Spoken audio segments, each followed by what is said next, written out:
నమస్కారం అండి. మాటీ మంత్రంలో నేను మీ మాధవి. నచ్చినా నచ్చకపోయినా చచ్చే వరకు నలుగురితో కలిసి బ్రతకడమే నిజమైన జీవితం. మనం దాటి వచ్చిన పరిస్థితులను మర్చిపోతే మనం చూడకూడని పరిస్థితులను చూడాల్సి వస్తుంది. మనకు తెలియకుండా మనం చేసే తప్పులు ఏంటో తెలుసా? కోపంలో ఉన్నప్పుడు ఆలోచించకపోవడం, బాధలో ఉన్నప్పుడు అర్థం చేసుకోలేకపోవడం. చెప్పేవారు ఉన్నప్పుడు వినాలని ఉండదు, వినాలని ఉన్నప్పుడు చెప్పేవారు ఉండరు. ఈ విషయం మనకు ఏ రోజు అర్థం కాదు. పాయసంలో ఉన్న గరిటకు తీపి తెలియదు, అహంకారంతో బ్రతికే మనుషులకి బంధాల విలువ తెలియదు. తలదించుకున్న ప్రతివారు తప్పు చేసినట్టు కాదు, తగ్గిన ప్రతివారు చేతకానివారు కాదు.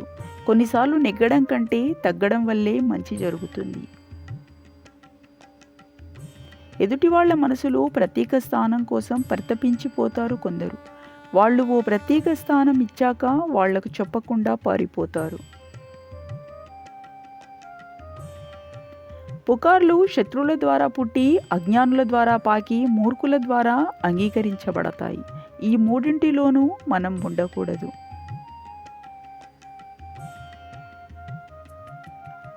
ఎప్పుడూ బాధపడుతుంటే బ్రతుకు భయపెడుతుంది. అదే ప్రతిక్షణం నవ్వుతూ ఉంటే జీవితం ధైర్యాన్ని ఇస్తుంది. జీవితంలో మంచి రోజులు రావాలంటే కాస్త సమయం పడుతుంది. ఆ కాస్త సమయంలోనే మనకు జీవితం అంటే ఏమిటో, దాని విలువ ఏంటో తెలుస్తుంది. జరిగిపోయిన దాని గురించి ఎప్పుడూ చింతించకు. ఎందుకంటే మనకు జరిగే మంచి మనకు ఆనందాన్ని ఇస్తే, జరిగిపోయిన చెడు అనుభవాన్ని ఇస్తుంది. కడుపులోకి వెళ్ళిన విషం ఆ మనిషి జీవితాన్ని మాత్రమే నాశనం చేస్తుంది. కానీ చెవిలోకి వెళ్ళిన విషం ఎన్నో బంధాలను, అనేక జీవితాలను నాశనం చేస్తుంది.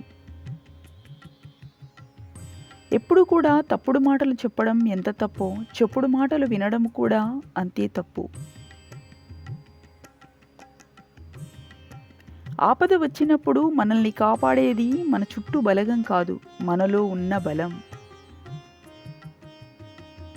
ప్రతీకారం కోసం నువ్వేమీ చెయ్యకు, కాలమే సమాధానం చెబుతుంది. దేవుడు కొట్టే దెబ్బ భయంకరంగా ఉంటుంది.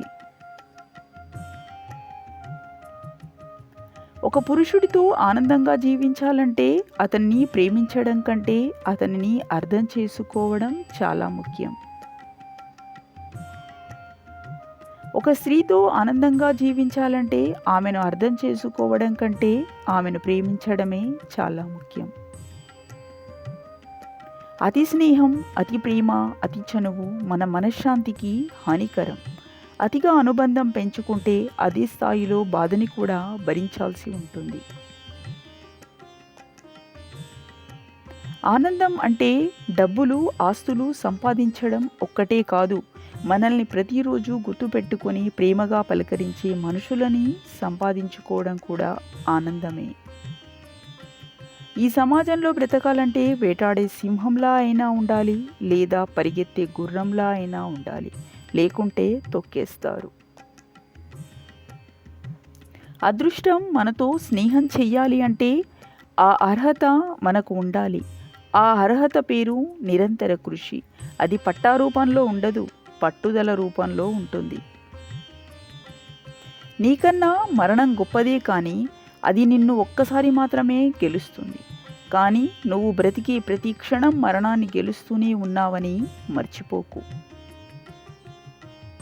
కన్నవారికి కడుపు నిండా అన్నం పెట్టని వారు భగవంతుడిని బంగారు పూలతో పూజించినా కూడా వ్యర్థమే.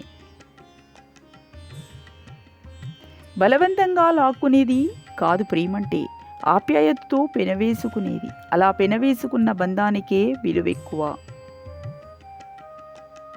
నీ బాధల నుండి నువ్వు ఎలా బయటపడాలో ఆలోచించు, అంతేకాని వాటిని ఇతరులకు చెప్పకు. ఎందుకంటే వారి ముందు నువ్వు చులకనైపోతావు. ఎప్పుడు కూడా జరిగిపోయిన వాటి గురించి బాధపడకు, జరగాల్సిన దాని గురించే ఆలోచించు. తప్పును ఈరోజు కప్పిపుచ్చుకున్నంత మాత్రాన రేపటి పర్యవసానాన్ని తప్పించుకోలేరు. ఎక్కడ అహంకారం ప్రారంభమవుతుందో అక్కడ మనిషి పతనం కూడా ప్రారంభమవుతుంది. పుట్టుకతో ఎవ్వరూ గొప్పవారు కాలేరు. మన ప్రవర్తన, మన చేతలే మనల్ని గొప్పవారిగా మారుస్తాయి. జీవితంలో ఏది కోల్పోయినా ఎక్కువ బాధపడకు. ఎందుకంటే చెట్టు ఆకులు రాలిన ప్రతిసారి అంతకు రెట్టింపు ఆకులతో చిగురిస్తుంది. నువ్వు చేసిన మంచి కానీ చెడు కానీ ఈ సమాజం మర్చిపోతుందేమో, కానీ కర్మఫలం మాత్రం మర్చిపోదు. అది నీ వెన్నంటే ఉంటుంది, నీ నీడలా. Thank you so much for watching this video.